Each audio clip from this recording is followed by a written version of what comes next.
ابو القدس میں ہرقل کو جو چوٹ پڑی تھی اس نے اسے جھنجھوڑ ڈالا تھا۔ اسے اس معرکے کی تفصیلی اطلاع ملی تھی۔ ابو عبیدہ رضی اللہ تعالیٰ عنہ ایک غلطی کر بیٹھے تھے۔ رومی خوش تھے کہ مسلمانوں کا ایک دستہ تو پھندے میں آیا، لیکن خالد رضی اللہ تعالیٰ عنہ اور زرار رضی اللہ تعالیٰ عنہ نے بر وقت پہنچ کر نہ صرف رومیوں کا پھندا توڑ ڈالا تھا بلکہ انہیں بے شمار جانی نقصان پہنچا کر مال غنیمت سے مالا مال ہو کر لوٹے تھے۔ ہرقل کو مسلمانوں کی برق رفتاری نے پریشان کر دیا تھا۔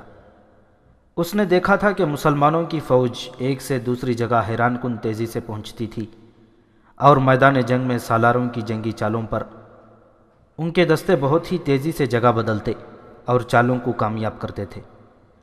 اس کے بعد ہرقل نے جیسے راتوں کو سونا بھی چھوڑ دیا تھا، اس نے اسی روز اپنی سلطنت کے دور دراز گوشوں تک قاصد دوڑا دیے تھے۔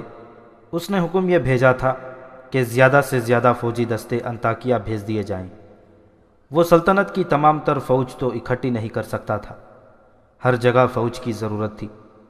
اس نے اتنے دستے مانگے تھے جن کے آ جانے سے کسی بھی جگہ کا دفاع کمزور نہیں ہوتا تھا۔ جن علاقوں سے دستے آئے ان میں شمالی شام، یورپ کے چند شہر اور جزیرے شامل تھے۔ ہرقل نے اپنے حکم میں کہا تھا کہ دستے بہت تیزی سے آئیں۔ جب یہ آنے لگے تو ان میں سے بعض کو انطاکیہ میں رکھا گیا اور دوسروں کو دریائے اردن کے مغربی کنارے سے ذرا ہی دور ایک مقام بیسان پر بھیج دیا گیا۔ ہرقل نے اپنے مشیروں اور سالاروں کو بلایا۔ ان میں سقلار، شنس اور تھیوڈرس خاص طور پر قابل ذکر تھے۔ ان تینوں کو محاذوں سے بلایا گیا تھا۔ ہرقل نے ان سب کو بتایا کہ مسلمانوں کو فیصلہ کن شکست دینے کے لیے اس نے کیا بندوبست کیا ہے اور سالاروں نے کیا کرنا ہے۔ تم نے دیکھ لیا ہے کہ مسلمان کس طرح لڑتے ہیں، اس نے کہا۔ شکست اور پسپائیوں سے تمہیں بددل نہیں ہونا چاہیے، ان سے تمہیں تجربہ حاصل ہوا ہے۔ اگر تم نے کچھ نہیں سیکھا تو تمہارے لیے یہی ایک راستہ ہے، جاؤ اور مسلمانوں کی اطاعت قبول کرو۔ قیصر روم کی عظمت کو مسلمانوں کے قدموں میں ڈال دو اور صلیب کو بحر روم میں پھینک کر مسلمانوں کے مذہب میں داخل ہو جاؤ۔ تمہیں اپنی جانیں، اپنی بیویاں اور اپنے مال و اموال زیادہ عزیز ہیں۔ اسی کا نتیجہ ہے کہ عرب کے لٹیروں کا ایک گروہ تمہیں شکست پہ شکست دیتا چلا جا رہا ہے۔ سب پر سناٹا طاری ہو گیا۔ ہرقل کی نگاہیں ہر ایک پر گھوم گئیں۔ شہنشاہ روم، اس کے سالار تھیوڈورس نے سکوت توڑا۔ ہم پیچھے ہی نہیں ہٹتے آئیں گے۔ میں اپنے متعلق کہہ سکتا ہوں کہ میں آپ کے پاس زندہ آیا تو شکست کھا کر نہیں آؤں گا۔ اگر میں نے شکست کھائی تو میری لاش بھی یہاں نہیں آئے گی۔ اس کے ایک سالار کے بولنے سے نہ صرف سناٹا ٹوٹا بلکہ سب میں جو تناؤ پیدا ہو گیا تھا وہ بھی ٹوٹ گیا۔ سب نے ہرقل کو یقین دلایا کہ انہیں سلطنت روم سے زیادہ اور کوئی چیز عزیز نہیں۔ میں نے مسلمانوں کو یہیں پر ختم کرنے کے لیے جو بندوبست کیا ہے وہ ناکام نہیں ہو سکتا۔ ہرقل نے کہا، اب تک تمہاری فوج مختلف جگہوں پر بٹ کر لڑتی رہی ہے۔ ایک جگہ سے ہمارے سپاہی بھاگتے تو انہوں نے دوسری جگہ جا کر وہاں کے دستوں میں بددلی پھیلائی اور اپنے آپ کو شکست کے الزام سے بچانے کے لیے ایسی باتیں کیں جن سے وہاں کے دستوں پر مسلمانوں کی دہشت بیٹھ گئی۔ اب میں فوج کو یکجا کر کے لڑاؤں گا۔ تم نے دیکھا ہے کہ میں نے کہاں کہاں سے دستے منگوائے ہیں اور کس قدر لشکر جمع ہو گیا ہے۔ میری نظر دمشق پر ہے، لیکن ہم دمشق پر حملہ نہیں کریں گے، نہ اس کا محاصرہ کریں گے۔ ہم دمشق سے دور چھوٹی چھوٹی لڑائیاں زیادہ نفری کے دستوں سے لڑا کر مسلمانوں کے رسد کے وہ راستے بند کر دیں گے جو عرب سے دمشق کو جاتے ہیں۔ ہم دمشق یا اس کے گرد و نواح میں کوئی لڑائی نہیں لڑیں گے، بلکہ مسلمان تنگ آ کر لڑنا چاہیں گے تو بھی ہم انہیں نظر انداز کریں گے۔ ہم ان کے لیے ایسے حالات پیدا کر دیں گے کہ وہ لڑنے کے قابل رہ ہی نہیں جائیں گے۔ انہیں نہ کہیں سے رسد پہنچ سکے گی نہ کمک۔ شہر کے لوگ ہی قحط سے تنگ آ کر انہیں دمشق چھوڑنے پر مجبور کر دیں گے۔ اگر وہ دمشق سے نکل گئے تو ہم کہیں بھی ان کے قدم جمنے نہ دیں گے۔ یہ بھی خیال رکھو کہ ہماری فوجوں کا اجتماع ایسے خفیہ طریقے سے ہو رہا ہے کہ مسلمانوں کو اس کی خبر تک نہیں ہوگی۔ ہرقل کا تو یہ خیال تھا کہ اس کے لشکر کا اجتماع خفیہ رکھا گیا ہے، لیکن مسلمانوں کے سالار اعلیٰ ابو عبیدہ رضی اللہ تعالیٰ عنہ کے ساتھ خالد رضی اللہ تعالیٰ عنہ تھے۔ خالد نے نہایت مضبوط اور تیز جاسوسی نظام ترتیب دیا تھا۔ ابو عبیدہ نے خالد بن ولید کو سوار دستے کا سالار بنا رکھا تھا اور ان کے ساتھ ہی انہیں اپنا مشیر بھی سمجھتے تھے۔ مورخوں کے مطابق ابو عبیدہ رضی اللہ تعالیٰ عنہ سالاری کی مہارت رکھتے تھے اور جنگی امور کو بھی پوری طرح سمجھتے تھے، لیکن ان میں وہ تیز رفتاری نہیں تھی جو خالد رضی اللہ تعالیٰ عنہ میں تھی۔ خالد اپنے فیصلوں میں بڑے خوفناک قسم کے خطرے بھی مول لے لیا کرتے تھے۔ ان کے برعکس ابو عبیدہ رضی اللہ تعالیٰ عنہ احتیاط کے قائل تھے۔ اپنی اس عادت کو سمجھتے ہوئے انہوں نے خالد رضی اللہ تعالیٰ عنہ کو ہر لمحہ اپنے ساتھ رکھا۔ وہ کوئی بھی منصوبہ بناتے یا فیصلہ کرتے تھے تو اس میں خالد رضی اللہ تعالیٰ عنہ کے مشوروں کو خاص طور پر شامل کرتے تھے۔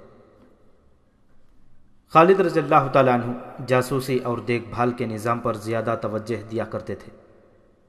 اب یہ ان کی ذمہ داری نہیں تھی، کیونکہ یہ ذمہ داری سالار اعلیٰ کی تھی، اور خالد رضی اللہ تعالیٰ عنہ دوسرے سالاروں کی طرح عام قسم کے سالار تھے، لیکن اپنی معزولی کے باوجود وہ اپنے فرائض سے بے انصافی گوارا نہیں کرتے تھے۔ انہوں نے جاسوسی کے نظام پر پہلے کی طرح توجہ دیے رکھی۔ اسی کا نتیجہ تھا کہ مسلمان جاسوس رومیوں کی سلطنت کے دور اندر تک چلے گئے تھے۔ ایک روز ایک جاسوس آیا، وہ بہت دور سے آیا تھا۔ اس نے بتایا کہ رومیوں کا ایک لشکر بحر روم کے راستے کشتیوں پر آیا ہے۔ اس جاسوس نے اپنے ان جاسوسوں سے رابطہ کیا جو اور آگے تک گئے ہوئے تھے۔ وہ ان سب کی اطلاع لے کر بڑی ہی تیز رفتار سے دمشق پہنچا اور یہ اطلاع دی کہ رومیوں نے کم و بیش 1,00,000 نفری کا لشکر دریائے اردن کے مغرب میں جمع کر لیا ہے۔ تاریخ کے مطابق بیسان کے مقام پر دسمبر 634 عیسوی کے آخری اور ذی قعدہ 13 ہجری کے پہلے ہفتے میں رومیوں کی فوج کا یہ اجتماع ہوا تھا۔ جاسوس نے اپنے انداز کے مطابق اس لشکر کی تعداد 1,00,000 بتائی تھی۔ اصل میں رومی فوج کی تعداد 80,000 تھی۔ اتنی بڑی تعداد اکٹھی کرنے کا مطلب یہی لیا جا سکتا تھا کہ رومی بہت بڑی جنگی کارروائی کرنا چاہتے ہیں۔ سالار اعلیٰ ابو عبیدہ رضی اللہ تعالیٰ عنہ نے اپنے سالاروں کو بلایا۔ میرے عزیز ساتھیوں، ابو عبیدہ رضی اللہ تعالیٰ عنہ نے سالاروں سے کہا، تم پر اللہ کی رحمت ہو۔ شکر ادا کرو اللہ کی ذات باری کا جس نے ہمیں ہر میدان میں فتح عطا کی۔ میں تمہیں احساس دلانا چاہتا ہوں کہ ہم اتنی دور نکل آئے ہیں جہاں سے ہماری واپسی ناممکن ہو گئی ہے۔ اللہ نے ہمیں بڑے سخت امتحان میں ڈالا ہے۔ اگر ہم اس امتحان میں پورے اترے تو یہ ایک روایت بن جائے گی جو ہماری آنے والی نسلوں کے لیے مشعل راہ بنے گی۔ مت بھولنا کہ ہم نہ مال غنیمت کے لیے لڑ رہے ہیں، نہ ہمارا مقصد کشور کشائی ہے۔ اللہ اور اس کے رسول صلی اللہ علیہ وسلم نے ہمیں بنی نوع انسان کو ظلمت اور غلامی سے نجات دلانے کا فرض سونپا ہے۔ اب دشمن نے ہمارے سامنے دیواریں کھڑی کر دی ہیں۔ رومی کم و بیش 1,00,000 کا لشکر لے کر آئے ہیں۔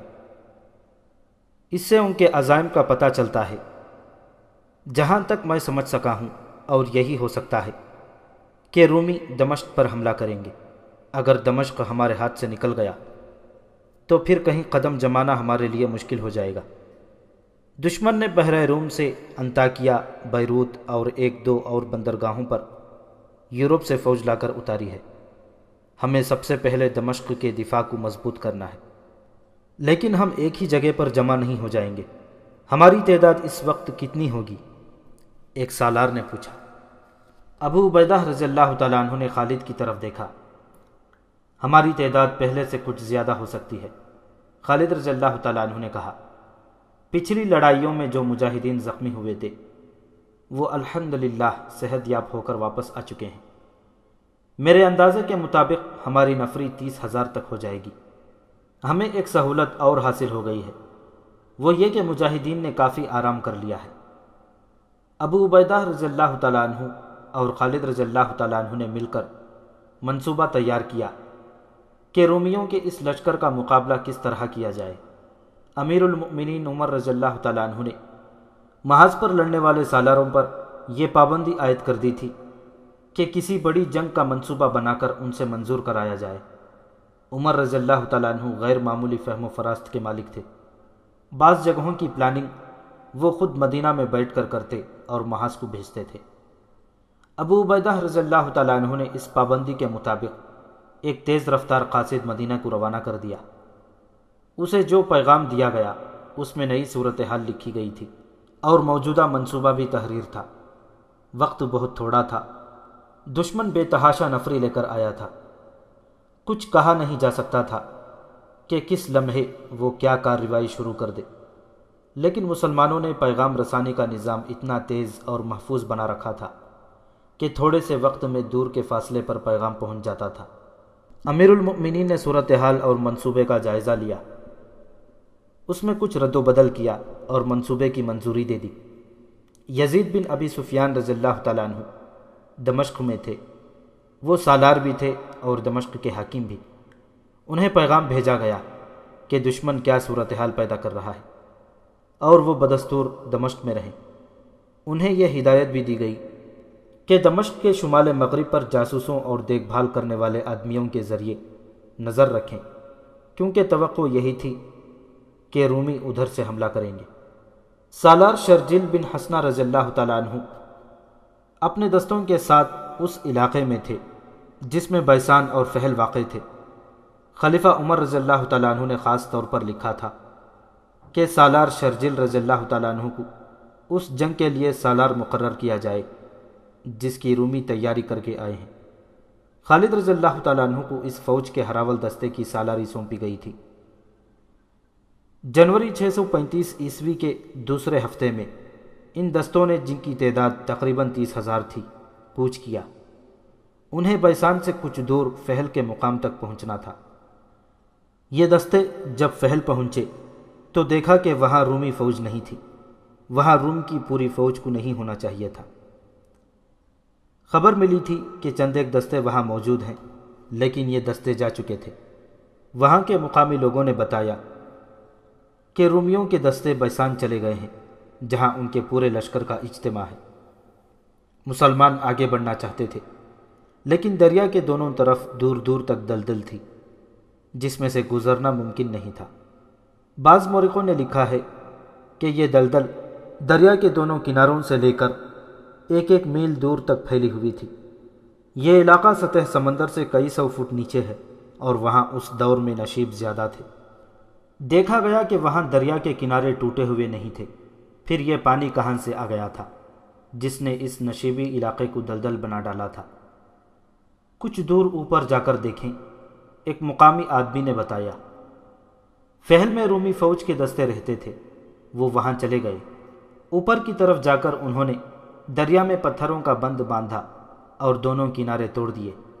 اس طرح اوپر سے یہ پانی یہاں آ کر جمع ہو گیا اور پھیلتا چلا گیا۔ رومیوں نے مسلمانوں کو روکنے کا بڑا سخت انتظام کیا تھا۔ رومیوں نے غالباً یہ سوچا تھا کہ مسلمان صحرا میں یا میدان میں چلنے اور لڑنے کے عادی ہیں اور وہ دلدل میں سے نہیں گزر سکیں گے۔ اگر انہوں نے یہ سوچا تھا تو ٹھیک سوچا تھا۔ دلدل مسلمانوں کے لیے بالکل نئی چیز تھی۔ ان کے لیے تو چٹانیں اور پہاڑیاں بھی نئی چیزیں تھیں، لیکن انہوں نے پہاڑی علاقوں میں بھی لڑائیاں لڑی تھیں اور دشمن کو شکست دی تھی۔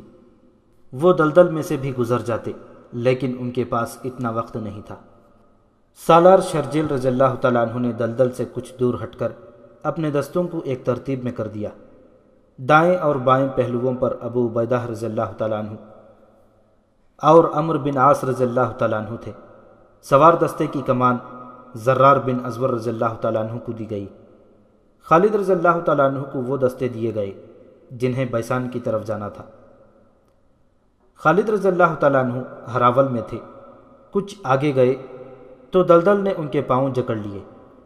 خالد رضی اللہ تعالیٰ عنہ اپنی عادت کے مطابق دلدل میں سے گزرنے کی کوشش کرنے لگے، لیکن دلدل زیادہ ہی زیادہ ہوتی گئی اور وہ مقام آ گیا جہاں دلدل میں سے پاؤں نکالنا بھی ناممکن ہو گیا۔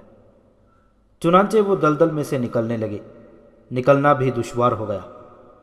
بڑی کوشش کے بعد خالد رضی اللہ تعالیٰ عنہ اپنے دستوں کے ساتھ دلدل سے نکلے اور واپس فہل آ گئے۔ رومی سالار ثقلار تجربہ کار سالار تھا، وہ جنگ کے لیے بالکل تیار تھا۔ مورخ لکھتے ہیں کہ وہ اپنے اس دھوکے کو کامیاب سمجھتا تھا کہ مسلمان دلدل میں سے نہیں نکل سکیں گے۔ اسی دلدلی علاقے میں ایسی جگہ بھی تھی جہاں پانی کے نیچے زمین بہت سخت تھی اور وہاں کیچڑ نہیں تھا، وہاں سے آسانی سے گزرا جا سکتا تھا۔ اس قسم کے راستے کا علم صرف رومیوں کو تھا۔ ثقلار نے اپنے لشکر سے کچھ دستے الگ کیے اور انہیں ایک جگہ اکٹھا کیا۔ عظمت روم کے پاس بانو، اس نے اپنے لشکر سے کہا، آج تمہارا دشمن پھندے میں آ گیا ہے، مسلمان دلدل میں سے نہیں گزر سکے۔ انہوں نے دلدل سے پرے فہل کے مقام پر پڑاؤ ڈال دیا ہے۔ ہم اسی دلدل میں سے جس میں سے مسلمان نہیں گزر سکے انہیں گزر کر دکھائیں گے۔ وہ سمجھتے ہوں گے کہ ان کے آگے دلدل ہے جو انہیں ہم سے محفوظ رکھے گی۔ ہم رات کو حملہ کریں گے، اس وقت وہ اپنے پڑاؤ میں گہری نیند سوئے ہوئے ہوں گے۔ اے رومیوں، یہ رات کی لڑائی ہوگی جو آسان نہیں ہوتی، لیکن آج تمہیں اپنے ان ساتھیوں کے خون کا بدلہ لینا ہے جو اب تک مسلمانوں کے ہاتھوں مارے گئے ہیں۔ تمہیں اپنا شکار سویا ہوا ملے گا، کوئی ایک بھی زندہ نکل کر نہ جائے۔ ان کے گھوڑے، ان کے ہتھیار اور ان کے پاس ہمارا لوٹا ہوا جو مال ہے، یہ سب تمہارا ہے۔ اگر تم ان سب کو ختم کر دو گے تو سمجھو کہ تم نے اسلام کو ختم کر دیا، اور یہی ہمارا مقصد ہے۔ شہنشاہ ہرقل کا یہ وہم دور کر دو کہ ہم مسلمانوں کو شکست دے ہی نہیں سکتے۔ رومی سپاہی یہ سن کر کہ وہ اپنے دشمن کو بے خبری میں جا لیں گے جوش سے پھٹنے لگے۔ ان میں کچھ ایسے بھی تھے جو پہلی لڑائیوں میں مسلمانوں کے ہاتھوں زخمی ہوئے تھے، کئی بھاگے بھی تھے، وہ دانت پیس رہے تھے، وہ انتقام کی آگ میں جل رہے تھے، اور وہ مسلمانوں کی اپنی تلواروں سے کٹتا اور برچھیوں سے چھلنی ہوتا دیکھ رہے تھے۔ 23 جنوری 635 عیسوی بمطابق 27 ذی القعدہ 13 ہجری کا سورج غروب ہو گیا تو رومیوں کے سالار ثقلار نے اپنی فوج کو تیاری کا حکم دیا۔ شام بڑی تیزی سے تاریک ہوتی گئی۔ ثقلار نے پیش قدمی کا حکم دے دیا۔ اسے دلدل میں سے گزرنے کا راستہ معلوم تھا۔ اپنے دستوں کو اس نے اس راستے سے گزارا۔ جب تمام دستے گزر آئے تو ثقلار نے انہیں اس ترتیب میں کر لیا جس ترتیب میں حملہ کرنا تھا۔ یہ حملہ نہیں، شبخون تھا، اور یہ ایک طرفہ کارروائی تھی۔ اس ترتیب میں ثقلار نے اپنے دستوں کو فہل کی طرف پیش قدمی کا حکم دیا۔ وہ خود سب سے آگے تھا۔ اس نے پیش قدمی کی رفتار تیز رکھی تاکہ مسلمانوں کو ان کے آنے کی خبر بھی ہو جائے تو انہیں سنبھلنے کی مہلت نہ دی جائے۔ رومی اس جگہ پہنچ گئے جہاں مسلمانوں کا پڑاؤ تھا، لیکن وہاں کچھ بھی نہیں تھا۔ ثقلار جاسوسوں کو کوسنے لگا جنہوں نے اسے بتایا تھا کہ پڑاؤ فلاں جگہ ہے۔ اسے اللہ اکبر کے نعرے کی گرج سنائی دی، اس کے ساتھ ہی مشعلیں جل اٹھیں۔ ثقلار نے دیکھا کہ مسلمان نہ صرف بیدار ہیں بلکہ لڑنے کی ترتیب میں کھڑے ہیں۔ سالار شرجیل رضی اللہ تعالیٰ عنہ محتاط سالار تھے۔ انہیں یہاں آ کر جب معلوم ہوا تھا کہ یہ دلدل کہاں سے آ گئی ہے تو انہوں نے محسوس کر لیا تھا کہ رومیوں نے ان کا صرف راستہ ہی نہیں روکا بلکہ وہ کچھ اور بھی کریں گے۔ رومی یہی کر سکتے تھے کہ حملہ کر دیں۔ چنانچہ شرجیل رضی اللہ تعالیٰ عنہ نے شام کے بعد اپنی فوج کو سونے کے بجائے لڑائی کے لیے تیار کر لیا۔ اس کے علاوہ انہوں نے اپنے جاسوس دلدل کے ارد گرد پھیلا دیے تھے۔ رومی جب دلدل میں سے گزر رہے تھے، ایک جاسوس نے شرجیل رضی اللہ تعالیٰ عنہ کو اطلاع دے دی کہ دشمن آ رہا ہے۔ شرجیل نے اپنے دستوں کو ایک موزون جگہ جو انہوں نے دن کو دیکھ لی تھی جنگی ترتیب میں کھڑا کر دیا۔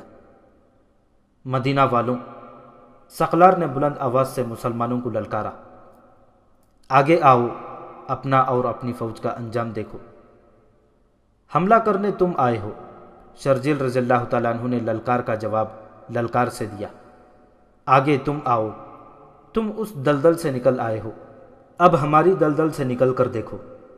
رومیوں، کل صبح کا سورج نہیں دیکھ سکو گے۔ للکار کا تبادلہ ہوتا رہا۔ آخر ثقلار نے اپنے ایک دستے کو حملے کا حکم دے دیا۔ اس نے یہ چال چلی تھی کہ اس کا دستہ حملہ کر کے پیچھے ہٹ آئے گا تو مسلمان بھی اس کے ساتھ الجھے ہوئے آگے آ جائیں گے، لیکن شرجیل رضی اللہ تعالیٰ عنہ نے پہلے ہی حکم دے رکھا تھا کہ دفاعی لڑائی لڑنی ہے۔ اس کے مطابق مسلمان جہاں تھے وہیں رہے۔ رومی موجوں کی صورت میں ان پر حملہ کرتے تھے اور مسلمان حملہ روکتے تھے، اپنی ترتیب نہیں توڑتے تھے۔ سالار شرجیل رضی اللہ تعالیٰ عنہ رات کے وقت کوئی چال چلنے کا خطرہ مول نہیں لینا چاہتے تھے۔ ان کی نفری رومیوں کے مقابلے میں بہت تھوڑی تھی، اسے وہ کاریگر انداز سے دن کی روشنی میں ہی استعمال کر سکتے تھے۔ ثقلار غالباً اس دھوکے میں آ گیا تھا کہ مسلمانوں میں لڑنے کی تاب نہیں رہی، اس خیال سے اس نے موج در موج حملوں میں اضافہ کر دیا، لیکن مسلمانوں نے اپنی صفوں کو ٹوٹنے نہ دیا۔ وہ آگے بڑھ کر حملہ روکتے، پھر اپنی جگہ پر آ جاتے۔ رومی ہر حملے میں اپنے زخمی چھوڑ کر پیچھے ہٹ جاتے۔ ایک حملے کی قیادت ثقلار نے خود کی۔ وہ اپنے دستے کو للکارتا ہوا بڑی تیزی سے آگے گیا۔ مشلوں کی روشنی میں مسلمانوں نے رومیوں کا پرچم دیکھ لیا۔ چند ایک مجاہدین رومیوں میں گھس گئے اور ثقلار کو گھیر لیا۔ اس کے محافظوں نے اسے اپنے حصار میں لے لیا۔ محافظ بے جگری سے لڑے اور اس دوران ثقلار نکلنے کی کوشش کرتا رہا، لیکن وہ اپنے محافظوں کے حصار سے جدھر بھی نکلتا تھا مسلمان اسے روک لیتے تھے۔ ایک مجاہد اس معرکے سے نکل گیا اور اس نے سالار شرجیل رضی اللہ تعالیٰ عنہ کو بتایا کہ اب رومیوں کو اتنی جلدی پیچھے نہ جانے دیا جائے، کیونکہ کچھ مجاہدین نے رومیوں کے سالار کو نرغے میں لے رکھا ہے۔ شرجیل رضی اللہ تعالیٰ عنہ نے اس اطلاع پر اپنے چند ایک منتخب جانباز رومیوں کے قلب میں گھس جانے کے لیے بھیج دیے۔ تھوڑی ہی دیر بعد مجاہدین کے نعرے سنائی دینے لگے، خدا کی قسم ہم نے رومی سالار کو مار ڈالا ہے، رومیوں اپنا پرچم اٹھاؤ، اپنے سالار کی لاش لے جاؤ رومیوں۔ رومیوں نے دیکھا ان کا پرچم انہیں نظر نہیں آ رہا تھا اور انہیں اپنے سالار کی للکار بھی نہیں سنائی دے رہی تھی۔ ان میں بددلی پھیلنے لگی، لیکن کسی نائب سالار نے پرچم اٹھا لیا اور لڑائی جاری رکھی۔ سورج طلوع ہوا، لیکن میدان جنگ کے گرد و غبار میں اسے کوئی دیکھ ہی نہ سکا۔ مسلمان بھی شہید ہوئے تھے، لیکن رومیوں کی اموات زیادہ تھیں۔ میدان میں ان کی لاشیں بکھری ہوئی تھیں اور ان کے زخمی جو اٹھنے کے قابل نہیں تھے رینگ رینگ کر گھوڑوں تلے کچلے جانے سے بچنے کی کوشش کر رہے تھے۔ میدان رومیوں کے خون سے لال ہو گیا تھا۔ اسلام کے علمبرداروں، سالار شرجیل رضی اللہ تعالیٰ عنہ کی للکار اٹھی، تم نے رومیوں کو انہی کے خون میں نہلا دیا ہے، تم نے ساری رات ان کے حملے روکے ہیں، اب ہماری باری ہے۔ اللہ اکبر کا نعرہ بلند ہوا۔ شرجیل رضی اللہ تعالیٰ عنہ نے اپنے دائیں پہلو کے ایک دستے کو آگے بڑھایا۔ رومی حملہ کرنے کے لیے تیار تھے، لیکن رات وہ حملے کرتے اور پیچھے ہٹتے رہے تھے۔ ان کے جسم تھکن سے چور ہو چکے تھے۔ شرجیل رضی اللہ تعالیٰ عنہ نے اپنی فوج کی جسمانی طاقت کو ضائع نہیں ہونے دیا تھا، اسی لیے وہ دفاعی لڑائی لڑ رہے تھے۔ شرجیل رضی اللہ تعالیٰ عنہ کے دائیں پہلو کے ایک دستے نے باہر کی طرف ہو کر حملہ کیا۔ اس سے رومیوں کے اس طرف کا پہلو پھیلنے پر مجبور ہو گیا۔ شرجیل رضی اللہ تعالیٰ عنہ نے فوراً ہی رومیوں کے دوسرے پہلو پر بھی ایسا ہی حملہ کرایا اور اس پہلو کو بھی قلب سے الگ کر دیا۔ رومیوں کے پہلو دور دور تک ہٹ گئے تو شرجیل رضی اللہ تعالیٰ عنہ نے قلب کے دستوں کو اپنی قیادت میں بڑے شدید حملے کے لیے آگے بڑھایا۔ رومی رات کے تھکے ہوئے تھے اور ان کا سالار بھی مارا گیا تھا۔ صاف نظر آ رہا تھا کہ ان میں لڑنے کا جذبہ ماند پڑ چکا ہے۔ مسلمانوں کے پہلوؤں کے دستے دشمن کے پہلوؤں کو اور زیادہ پھیلاتے چلے گئے۔ وہ اب اپنے قلب کے دستوں کی مدد کو نہیں آ سکتے تھے۔ مسلمانوں کے پہلوؤں کے دستوں کے سالار معمولی سالار نہیں تھے، وہ تاریخ ساز سالار ابو عبیدہ رضی اللہ تعالیٰ عنہ اور عمرو بن عاص رضی اللہ تعالیٰ عنہ تھے، اور قلب کے چند ایک دستوں کے سالار خالد رضی اللہ تعالیٰ عنہ تھے۔ رومیوں کے لیے خالد دہشت کا دوسرا نام بن گیا تھا۔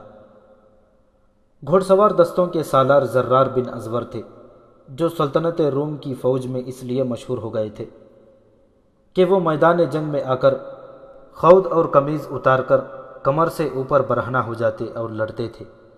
انفرادی معرکہ ہوتا یا وہ دستے کی کمان کر رہے ہوتے اور اس قدر تیزی سے پینترا بدلتے تھے کہ دشمن دیکھتا رہ جاتا اور ان کی برچھی میں پرویا جاتا یا تلوار سے کٹ جاتا تھا۔ مسلمانوں کی نفری بہت کم تھی۔ اس کمی کو ان سالاروں نے ذاتی شجاعت اور جارحانہ قیادت اور عسکری فہم و فراست سے پورا کیا، اور سورج غروب ہونے میں کچھ دیر باقی تھی جب رومی نفری کی افراد کے باوجود منہ موڑنے لگے۔ رومیوں میں یہ خوبی تھی کہ وہ تیتر بتر ہو کر بھاگا نہیں کرتے تھے۔ ان کی پسپائی منظم ہوتی تھی، لیکن فہل کے معرکے سے وہ بے طرح بھاگنے لگے۔ ان کی مرکزی قیادت ختم ہو چکی تھی اور ان کا جانی نقصان اتنا ہوا تھا کہ نہ صرف یہ کہ ان کی نفری کم ہو گئی تھی، بلکہ اتنا زیادہ خون دیکھ کر ان پر خوف طاری ہو گیا تھا۔ ان کی ایسی بے ترتیب پسپائی کی وجہ اور بھی تھی۔ ان کا سالار سقلار انہیں دلدل میں سے نکال لایا تھا۔ اسے معلوم تھا کہ کہاں سے زمین سخت ہے، جہاں پاؤں کیچڑ میں نہیں دھنسیں گے، مگر اب ان کے ساتھ وہ سالار نہیں تھا۔ اس کی لاش میدان جنگ میں پڑی تھی۔ سپاہیوں نے اس لیے بھاگنا شروع کر دیا کہ وہ جلدی جلدی دلدل میں وہ راستہ دیکھ کر نکل جائیں۔ سالار شرجیل رضی اللہ تعالیٰ عنہ نے دشمن کو یوں بھاگتے دیکھا تو انہیں دلدل کا خیال آیا۔ انہوں نے دشمن کے تعاقب کا حکم دے دیا۔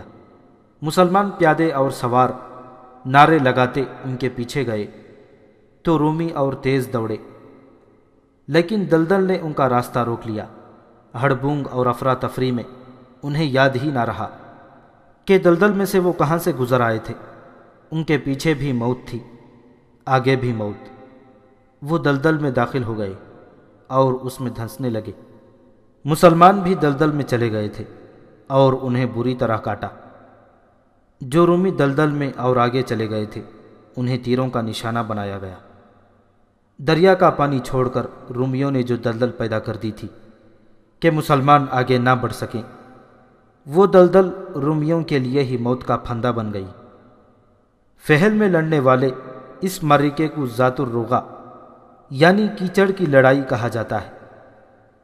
اس میں بہت تھوڑے رومی بچ سکے، وہ بیسان چلے گئے تھے۔ اس معرکے میں 10,000 رومی مارے گئے تھے، اور جو زخمی ہو کر میدان جنگ میں رہ گئے تھے ان کی تعداد بھی کچھ کم نہیں تھی۔ سالار شرجیل رضی اللہ تعالیٰ عنہ نے وہاں زیادہ رکنا مناسب نہ سمجھا۔ وہ دشمن کے ساتھ سائے کی طرح لگے رہنا چاہتے تھے تاکہ دشمن پھر سے منظم نہ ہو سکے۔ انہوں نے ابو عبیدہ رضی اللہ تعالیٰ عنہ اور خالد رضی اللہ تعالیٰ عنہ کو چند ایک دستوں کے ساتھ فہل میں رہنے دیا اور خود باقی ماندہ فوج کے ساتھ آگے بڑھے، لیکن دلدل نے پھر ان کا راستہ روک لیا۔ انہوں نے 2-3 زخمی رومیوں سے پوچھا کہ دلدل سے پار جانے کا راستہ کون سا ہے۔ زخمی رومیوں نے انہیں ایک اور راستہ بتا دیا۔ یہ بڑے ہی دور کا چکر تھا، لیکن دلدل سے گزرنے میں بھی اتنا ہی وقت لگتا تھا جتنا دوسرا راستہ اختیار کرنے میں۔ شرجیل رضی اللہ تعالیٰ عنہ نے ابو عبیدہ رضی اللہ تعالیٰ عنہ اور خالد رضی اللہ تعالیٰ عنہ کو ان دستوں کے ساتھ فہل میں چھوڑ دیا اور دلدل سے دور ہٹ کر اس راستے سے گزر گئے جو رومی زخمیوں نے انہیں بتایا تھا۔ انہیں دریائے اردن بھی عبور کرنا پڑا۔ انہوں نے آگے بڑھ کر بیسان کا محاصرہ کر لیا۔ بیسان میں رومیوں کی خاصی نفری تھی۔ ہرقل نے نفری کے بلبوتے پر مسلمانوں کو فیصلہ کن بلکہ تباہ کن شکست دینے کا انتظام کیا تھا۔ اس کے منصوبے کی پہلی ہی کڑی ناکام ہو گئی تھی۔ فہل کے معرکے کے بھاگے ہوئے رومی چند ایک ہی خوش قسمت تھے جو دلدل میں سے نکل گئے تھے۔ ان کی پناہ بیسان ہی تھی۔ بیسان کا رومی سالار اس خبر کے انتظار میں تھا کہ اس کے ساتھی سالار سقلار نے مسلمانوں کو بے خبری میں جا لیا ہے اور اب مسلمانوں کا خطرہ ہمیشہ کے لیے ٹل گیا ہے۔ لیکن چوتھی شام بیسان میں پہلے رومی زخمی داخل ہوئے۔ زخمی ہونے کے علاوہ ان کی ذہنی حالت بھی ٹھیک نہیں تھی۔ تھکن اور خوف سے ان کی آنکھیں باہر کو آ رہی تھیں، ان کے ہونٹ کھلے ہوئے تھے اور وہ پاؤں پر کھڑے رہنے کے قابل ہی نہیں تھے۔ بیسان میں داخل ہوتے ہی انہیں بیسان کے فوجیوں نے گھیر لیا اور پوچھنے لگے کہ آگے کیا ہوا ہے۔ کاٹ دیا، ایک سپاہی نے خوف اور تھکن سے کانپتی ہوئی آواز میں کہا۔ سب کو کاٹ دیا۔ مسلمانوں کو کاٹ دیا؟ ان سے پوچھا گیا۔ نہیں، سپاہی نے جواب دیا، انہوں نے کاٹ دیا، کیچڑ نے مروا دیا۔ اس کے ساتھ کچھ اور سپاہی بھی تھے، ان کی جسمانی اور ذہنی حالت بھی اسی سپاہی جیسی تھی۔ انہوں نے بھی ایسی ہی باتیں سنائیں جن میں مایوسی اور دہشت تھی۔ ان کی یہ باتیں اس رومی فوج میں پھیل گئیں جو بیسان میں مقیم تھی۔ اس فوج میں ایسے سپاہی بھی تھے جو کسی نہ کسی معرکے میں مسلمانوں سے لڑ چکے تھے۔ انہوں نے فہل سے آئے ہوئے سپاہیوں کی باتوں میں رنگ آمیزی کی، اس کا اثر رومیوں پر بہت برا پڑا۔ میں کہتا ہوں وہ انسان ہیں ہی نہیں، ایک سپاہی نے مسلمانوں کے متعلق کہا۔ ہماری فوج جہاں جاتی ہے مسلمان وہاں جیسے اڑ کر پہنچ جاتے ہیں، ان کی تعداد ہم سے بہت کم ہوتی ہے، ایک اور سپاہی نے کہا۔ لیکن لڑائی شروع ہوتی ہے تو ان کی تعداد ہم سے زیادہ نظر آنے لگتی ہے۔ دہشت کے مارے ہوئے ان زخمی سپاہیوں کی باتیں جو ہوا کی طرح بیسان کے کونوں خدروں تک پہنچ گئی تھیں جلدی سچ ثابت ہو گئیں۔ ایک شور اٹھا، مسلمان آ گئے ہیں، مسلمانوں نے شہر کا محاصرہ کر لیا ہے، اور اس کے ساتھ ہی بیسان کے اندر ہڑبونگ مچ گئی۔ ان لوگوں میں سے کوئی بھی قلعے سے باہر نہیں جا سکتا تھا، دروازے بند ہو چکے تھے، وہ اب اندر ہی چھپنے کی کوشش کر رہے تھے۔ درہم و دینار اور سونا وغیرہ گھروں کے فرشوں میں دبانے لگے۔